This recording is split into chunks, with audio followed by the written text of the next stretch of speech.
Guys, this is Miss Harrington, and we are going to go over this week's homework answers. So if you're looking at your homework, you should see Q29 at the top.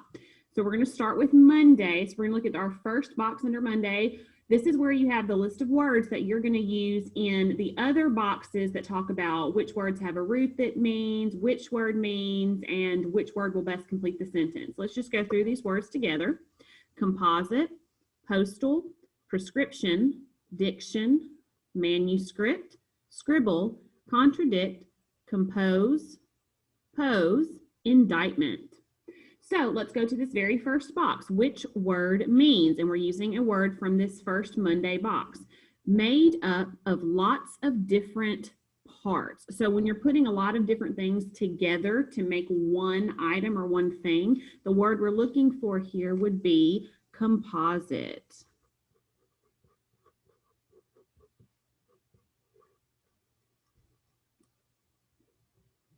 All right, box number 2, we're going to label the parts of speech for the underlined words in the sentence below. Now remember, part of speech just means what is the job of that word in the sentence. So our sentence says, Mom said I could have a family birthday party. So you have two words this week that are underlined. You have said, birthday. So my mom said, this is what she did, which makes this an action verb. So I'm going to put AV for action verb at the top. Now, birthday, normally we see the word birthday and we know that birthdays are a thing, so we automatically assume that it's a noun. However, this particular word in this sentence is talking about what kind of party that we're having, so it's describing the party, which makes it in this sentence an adjective.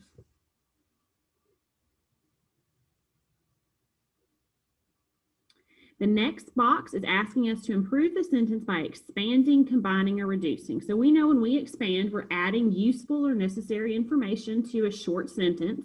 When we combine, this is normally when we have two sentences that we would like to make one.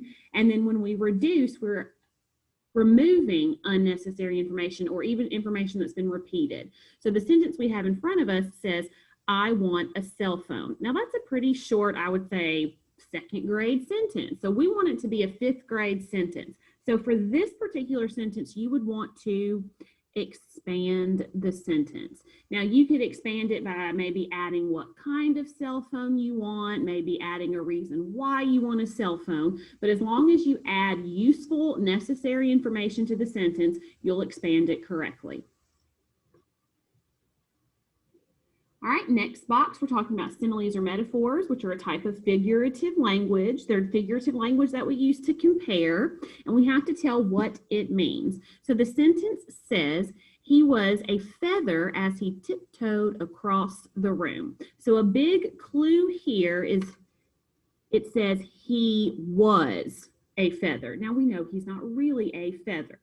This is actually a metaphor. I know a lot of you are going to see that word as, and you're going to assume it's a simile. However, I don't see as being used twice in this sentence, so it's not necessarily a simile just because you see the word as. Metaphor is when you say that something is something else. So here we're saying that he is a feather, even though we know that that's not true.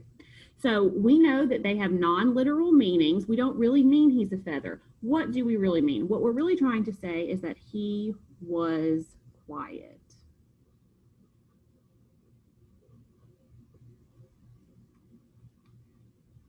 All right, going on to the next box, we're looking at correlative conjunctions. These are pairs of conjunctions that work together. I like to call them the Batman and Robin of conjunctions. So we have neither nor, which is like using the word not. And then you have either or, which is what we use when there's a choice that's being presented. So our sentence says, blank, you tell her what happened, blank, I will. So for this sentence, we're going to use either or because we're giving a choice. You do this or I do this. That would be your choice. All right, and then the next box where we're going to circle the part of speech for the word frequent. So this is a dictionary box, what we would see typically in a dictionary, and we have the word frequent. We're looking for part of speech. Now, if you notice, there's two different definitions here. You have a 1 and a 2. In front of the number is where you will always see the part of speech listed. So for the first definition of frequent, it's an adjective. And for the second definition for frequent, it would be used as a verb. So there are actually two parts of speech in this box. And then for the bottom box, you have to write the meaning of the roots cur, curs, core, or course. Now, these are new to us, so you may have had to look these up to help you with this box. If you did, you should have found the definition of run or go. And that takes care of Monday. All right, so now let's go up to Tuesday. So the first box says, which words have a root that means to place or to put? Now, we've had this root before on previous homework, so hopefully you're starting to recognize that. So when we're looking for roots that mean to place or put, we are looking for POS or POSE. So out of those words from the Monday list, you should have the following listed. You should have composite, compose, pose, and postal. Going on to the next box, you have to pick a word that best completes the sentence. Now, when we have these boxes right below the box that asks about words with a particular root, most of the time you're going to choose a word from this box above to complete the sentence. So our sentence says, make sure you blank for the family picture. Well, out of the words we have in the box above, the best word choice here would be pose. Make sure you pose for the family picture. For the next box, you have to choose the best word or phrase to complete the sentence. We have three choices here. Unfortunately, which is kind of like a consequence. And then you have finally and first, which are like transition words that we use when we're ordering events, putting them in sequence, chronological order. So your sentence says, blank, Rowley's relationship with his dad is starting to affect my life. So you're talking about someone else's situation affecting or maybe having something to do with your life, which sometimes could be a negative thing. So for this sentence, we are going to choose unfortunately.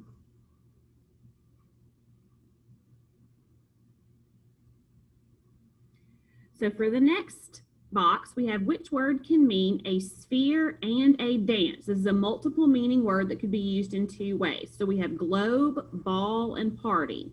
Well, a globe is a sphere, but a globe isn't a dance. Ball could be a sphere, and it also could be a dance, like a formal dance like what Cinderella went to.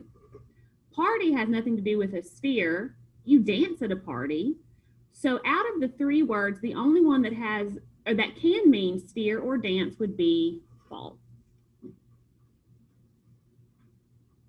For our next box, we're going to correct the sentence by adding commas. I spent the afternoon playing video games, catching up on Sunday comics, and hanging out with Rowley. Now, this is a sentence where I have a list of items, a list of things that I'm doing. So we're going to have to add more than one comma.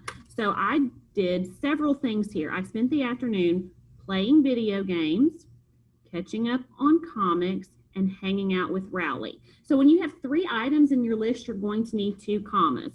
So we're going to put one comma behind games and one comma behind comics. We never ever put a comma behind that coordinating conjunction in our list. All right, so for the next box, we're going to rewrite the title using the correct formatting. And by formatting, it's just how do we correctly punctuate a title. So the title here that we have is What I Want. It is the title of the entire music album, the name of the entire CD. So we would consider this to be a larger piece of work. So if it's a larger piece of work, we're going to underline it. Now for this next box, it says which definition of frequent is being used in the sentence. So we've got to actually go back to that Monday box because remember there were two definitions of frequent. We have one that means occurring or done on many occasions. The second definition means to visit a place often.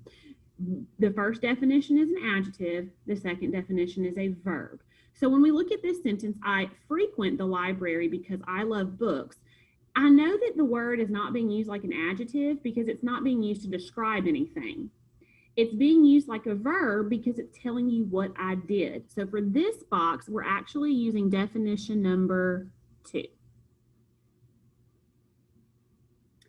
And then the last box, you have to make a list of words with cur, curse, core, or course. That goes back to the Monday box, the root that means run or go. So there are many different words you could write here. You could write words such as course,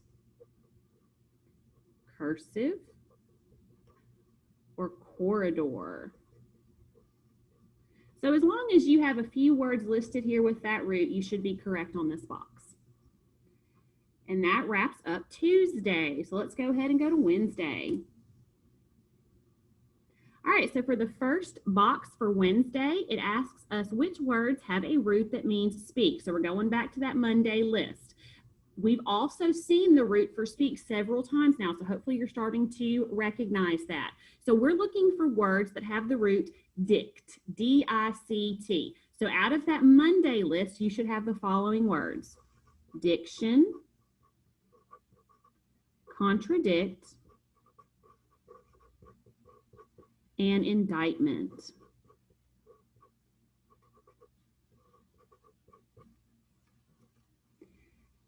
So now looking at the next box, which word means to say the opposite of someone. So your friend says one thing, you say the opposite of what they've just said. So look at the words that we just listed: diction, contradict, indictment. One of these words means to say the opposite of someone. That word would be contradict.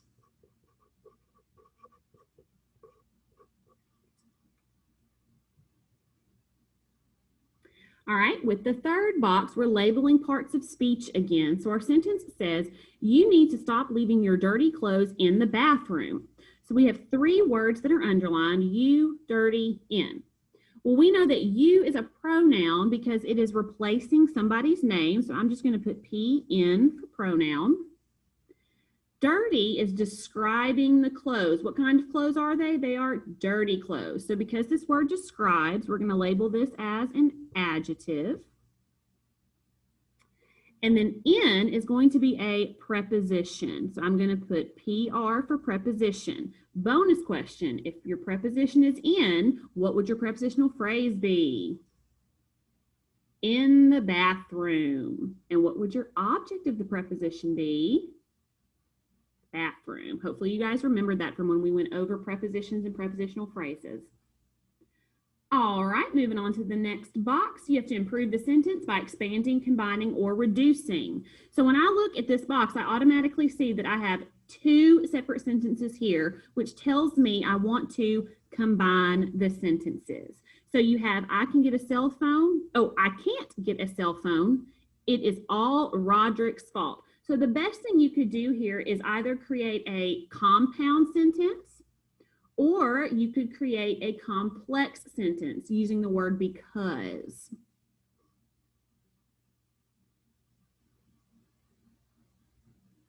All right, going down to the next box. What does the adage or proverb mean? Now, adages and proverbs are very similar to idioms because they're non-literal meanings, but these are meant to teach you a life lesson or give you a useful piece of advice. So this adage says, 2 wrongs don't make a right. Essentially what this means is, just because someone else does something wrong, it doesn't mean that you should do something wrong also. Because if both of you do something wrong, it doesn't make it right. All right, we're looking at correlative conjunctions again, those conjunctions that work in pairs, Batman and Robin conjunctions. So we have to decide, are we going to use neither nor, which is like using the word not, or are we going to use either or, where we have a choice that's presented to us. So our sentence says, blank Shelley blank the twins want to visit the museum. Yes, ma'am. Cover's here. Okay. Sorry, guys, we had a quick interruption, but we're going to get right back on track. It says blank Shelley blank the twins want to visit the museum. So either Shelley or the twins want to visit the museum, or neither Shelley nor the twins want to visit the museum. For this sentence, it makes the most sense to choose neither nor, because what I'm saying is Shelley does not want to visit the museum, and I'm also saying that the twins do not want to visit the museum. And I see a little typo here. That should be a capital S. So let's fix that. All right, going to the next box, we have another definition or dictionary box. So it says circle the pronunciation, which means how do we pronounce a word, of the word entrance. So I always like to tell my students, when we're looking for pronunciations in a dictionary, number one, look for what's in parentheses, and it's always going to be like a funky, weird spelling of that word. So here's our word entrance, and right behind it, you have that pronunciation. And then the last box for Wednesday, we're going to write the meaning of the prefix aqua or hydro. Now, this one might be a little bit easier than some we've had before, because when you use that word aqua, there should be something that comes to mind. Aqua means water, as well as hydro. And that wraps up Wednesday. So we're almost done. Let's look at Thursday. All right, so for Thursday in that first box, we have to write the words that have the root that means right. Again, this is a root that we've had before, so hopefully this is becoming familiar to you. So we're looking for words that have the root script or scrib. So from that Monday list, you should have the following words listed: manuscript, scribble, and prescription.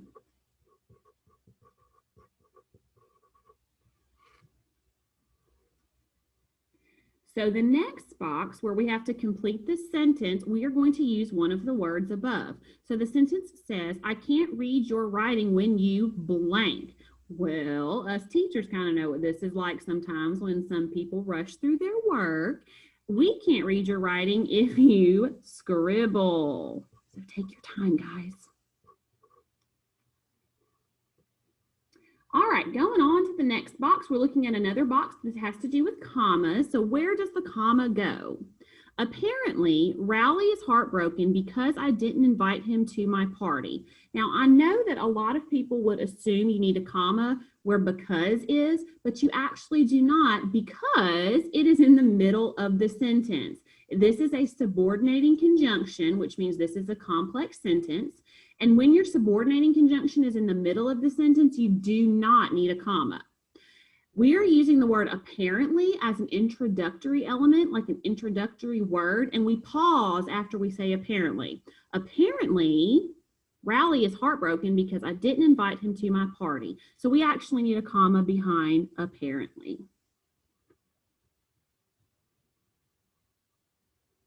The next box is asking us to replace the underlined word. Now, when we are replacing a word in a sentence, we still want the sentence to mean the same thing, so we want to replace it with a synonym, a word that means the same or similar meaning.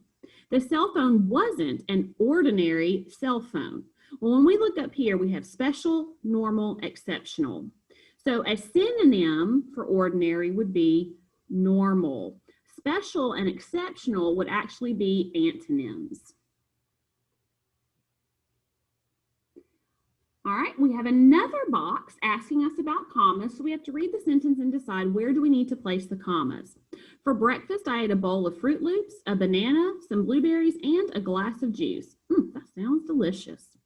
So again, I see a list of items, a list of things that I ate for breakfast. So when I go back in the sentence, I see that I ate a bowl of Fruit Loops, a banana, some blueberries, and a glass of juice. So I have 4 items in my list, which means I need 3 commas. So I'm going to put 1 comma behind loops, another comma behind banana, and then 1 more comma behind blueberries. Remember, we never ever put a comma behind that coordinating conjunction that's in our list.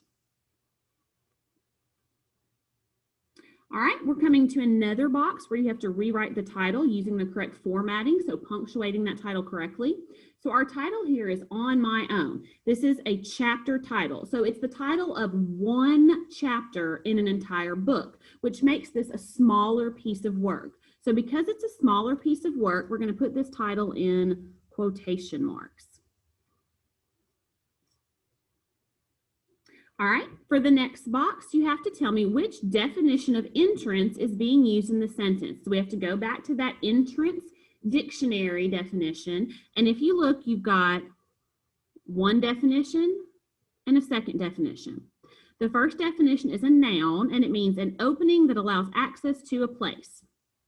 The second definition is actually a verb, and this is when we cast a spell on somebody. Now, if we're using this word to mean cast a spell, we wouldn't say entrance, we would say entrance. So looking at the sentence, let's meet at the entrance of the mall. So because I'm using it as entrance here, this is actually going to be definition number 1.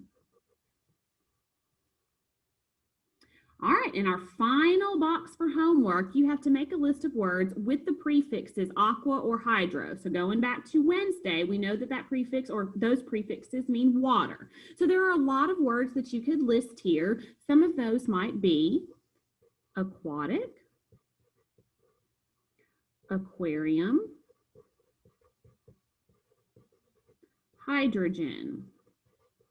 Now, like I said, there are a lot of words that you could list here. So as long as you list a few, you'll get this box correct. All right, guys, well, that is it. We have gone through all of this week's homework. I hope this was helpful. Remember, if you're still confused on anything, go back and re-watch that portion of the video. All right, till next time, guys.